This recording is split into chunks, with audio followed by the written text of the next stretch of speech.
Bapak. Dengan Bapak siapa boleh? Ya, nama saya Tejo Widodo, ahli media kesehatan, Mbak. Oh iya. Di sini saya mau bertanya mengenai bisnis dari kafe jamu ini, yaitu Jampi Jawi. Mungkin Bapak bisa menjelaskan terkait dengan profil usahanya. Untuk Jampi Jawi ini kita setahun yang lalu berdiri. Artinya di bulan Desember 2022 kita berdiri, dan konsep yang kami tawarkan adalah bagaimana mengembalikan budaya yang masa lalu ke masa kini yang lebih modern. Jampi Jawi ini sebagai bentuk kami sebagai pelestari budaya agar budaya jamu ini tidak hilang termakan oleh usia. Gitu. Saya mau tanya juga tentang produk-produk apa saja sih Pak yang dihadirkan sebagai upaya untuk melestarikan jamu di Jampi Jawi ini sendiri. Oke. Jadi kami menghadirkan produk ini mulai dari minumannya. Minumannya itu mulai yang jamu yang sifatnya umum orang-orang sudah mengetahui. Misalnya kayak beras kencur, kunir asem, temulawak, cabai puyang, itu kita siapkan. Selain itu juga ada jamu-jamu yang kita sebut dengan ramuan Jampi Jawi. Itu ada sekitar 12 ramuan itu yang khusus diperuntukkan untuk gangguan kesehatan. Selain melestarikan, tentunya ada segi bisnis yang diharapkan, itu kita mengembangkan menjadi jamu itu bisa modern, diterima oleh semua kalangan. Sehingga jamunya itu bisa dimix dengan kopi, dengan susu, terus kemudian dengan bahan-bahan lain. Yang tujuannya apa? Tujuannya adalah agar jamu ini bisa diterima oleh semua kalangan, termasuk anak muda seperti Mbak Revita ini. Apa sih Pak yang dipilih? Kenapa kok Solo itu jadi salah satu tempat gitu ya? Oke, jadi gini Mbak Revita, perlu diketahui bahwa Solo ini adalah salah satu menjadi kota wellness tourism. Nah, sebagai salah satu bentuk upaya kami Pak ikut berpartisipasi dalam mensukseskan program ini adalah bagaimana menghadirkan wisata budaya, terus kemudian kuliner, terus kemudian kesehatan itu dalam satu tempat, yaitu di Jampi Jawi ini. Jadi dikemas dalam satu tempat yang experience-nya itu bisa dirasakan di tempat itu juga. Betul. Kita itu experience-nya itu macam-macam. Jadi misalnya dalam hal budaya kita ada namanya Kid Herb Class. Nah, ini untuk apa? Mengajarkan bagaimana jamu ini kepada anak-anak kecil. Nah, anak-anak kecil kita ajarkan membuat jamu. Mereka bisa merasakan tentang aromanya seperti apa, rasanya seperti apa dari bahan jamu itu. Terus kemudian ada jamu tour dan jamu experience. Wah, ini seru banget ini. Bagaimana tentang sejarah perkembangan jamu di Indonesia? Itu ceritakan pelajaran. Terus kemudian kita juga bisa membuat satu resep jamu yang bisa mereka praktek untuk membuat secara langsung. Terus apa lagi Mbak Revita? Kemudian saya ingin tahu Pak, kan ini kan termasuk bisnis yang unik gitu. Terus untuk mencapai target-target pasar itu seperti apa? Mungkin sistem pemasarannya itu seperti apa? Apakah lewat offline atau lewat media sosial itu juga, atau website itu juga dilakukan nggak sih Pak gitu? Ya, tentunya ya, salah satu bentuk pelayanan yang bagus, terus kemudian pengalaman seru, hal yang unik itu adalah menjadi salah satu cara kami untuk melakukan sebagai publikasi. Sehingga pemasaran publikasi ini bisa dari mulut ke mulut, orang bercerita. Terus kemudian kalau media online-nya tentunya kami saat ini juga tidak bisa terlepas dari namanya media online, media sosial gitu ya. Kami main yang di websitenya, terus kemudian di Google Map-nya, terus kemudian di Instagram. Itu yang kami lakukan. Nah, itu Mbak Revita.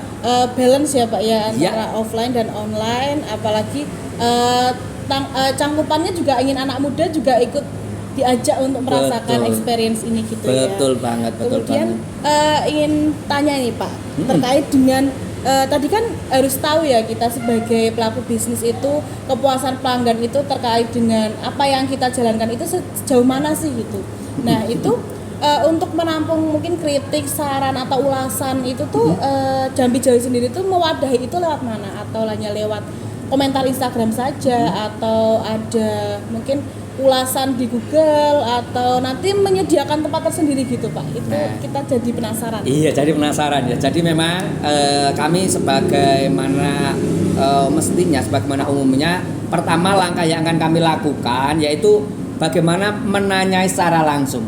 Nah, ada interaksi antara penjual dan pembeli. Sekaligus di sana, mana Bapak Ibu ada masukan untuk kami? Bagaimana Pak jamunya? Bagaimana Bu makanannya? Itu yang kami lakukan. Yang pertama adalah seperti itu. Jadi meminta komen secara langsung.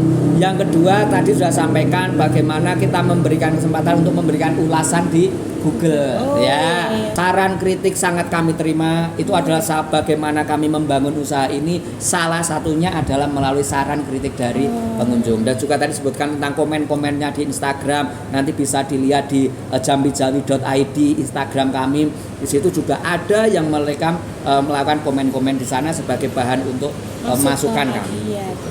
Kemudian untuk ulasan-ulasan sendiri Pak, mungkin sudah bisa dilihat di sana, tapi dari pihak manajemen mungkin sendiri itu apa sih ulasan yang paling sering diberikan gitu, mungkin untuk ya sebagai bahan masukan gitu.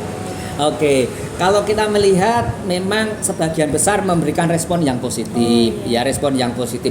Andai pun ada yang respon sebagai kritik, sebagai saran, itu akan kami terima. Contohnya apa? Bagaimana tentang parkirnya yang susah misalnya salah satunya. Terus kemudian ada juga yang ini kan tentang selera rasa ya. Bagaimana rasanya kok agak kasinan, itu juga ada juga. Tapi itu semua adalah masukan, itu adalah vitamin buat kami membangun dengan sebaik mungkin. Tapi setelah kami lihat memang prosentase yang memberikan ulasan itu positif. Ya kalau dilihat sekitar penilaian 4,7 lah kalau terakhir saya melihat yang di Google. Jadi cukup baik ya Pak untuk harapannya mampu mempertahankan dan meningkatkan. Betul sekali. Ya. Mungkin yang terakhir Pak, saya ingin mengetahui mengenai mungkin tantangan dan hambatan apa yang dirasakan selama mungkin 1 tahun ini kurang lebih menjalankan bisnis ini. Oke. Jadi tantangan dan hambatannya apa? Satu, bagaimana kita meyakinkan masyarakat, meyakinkan customer bahwa jamu ini, khususnya jamu ini bisa diterima oleh semua kalangan. Nah kan jamu identik dengan pahit, hanya untuk manula, ya kan gitu-gitu. Kuno gitu ya. Bagaimana meyakinkan bahwa jamu ini bisa diterima oleh semua kalangan? Itu adalah tantangan terberat kami. Yang kedua, kita pastinya juga kompetisi dengan produk-produk modern. Kita tahu bahwa Solo sendiri ini banyak sekali bermunculan yang kafe-kafe kan gitu kan. Kafe yang menawarkan kopi dengan menawarkan minuman lainnya. Kok tiba-tiba Jambi Jawi ini muncul dengan jamu kan gitu. Nah, ini menjadi tantangan buat kami. Ini juga tantangan berikutnya adalah bagaimana jamu ini tidak hanya orang Solo yang mengerti akan jamu, namun bagaimana orang-orang dari luar Solo datang ke Solo, salah satunya mereka itu ingin kita kenalkan, ingin kita infokan bahwa ada Jambi Jawi yang dimana itu bisa tempat ngumpul, bisa tempat makan, tempat berbudaya, tempat untuk beredukasi. Mungkin seperti itu saja Bapak yang ingin kita ketahui tentang Jambi Jawi. Mungkin next time kalau ada waktu kita bisa kulik-kulik lagi, bisa belajar lagi, mungkin ikut tadi kelas-kelas yang ikut kelas-kelas yang disediakan. Terima kasih Bapak. Sama-sama Mbak Rinita. Terima kasih. Mas dan Mbak, izin mewawancarai mengenai usaha Jambi Jawi. Sebelumnya boleh perkenalan diri dulu. Nama aku Cahyo. Monica. Dinda. Mau nanya nih, kalau alasan Mas dan Mbaknya mendatangi Jambi Jawi itu sendiri karena apa ya Mas, kalau boleh tahu? Karena kita lagi pengen makan makanan Jawa kan Mbak. Terus lokasinya juga nggak terlalu jauh dari tempat kita tinggal sih, jadi enak aja diakses. Apa yang menarik dari usaha Jampi Jawi itu sendiri menurut Mbaknya? Satu soal menu sih, karena kan di sini yang otentiknya kan jamunya, walaupun kita nggak pesan jamu ya siang hari, tapi jamunya cukup menarik dan bervariatif juga macam-macamnya itu sih. Kritik atau masukan nggak ya untuk usaha Jampi Jawi itu sendiri? Kan ini kan dilihat rame ya, maksudnya kalau bisa ya diperluas lagi tempatnya biar juga makin enak lah buat ngobrolnya satu sama lain gitu. Ya, oke. Terima kasih kalau seperti itu. Makasih Mbak.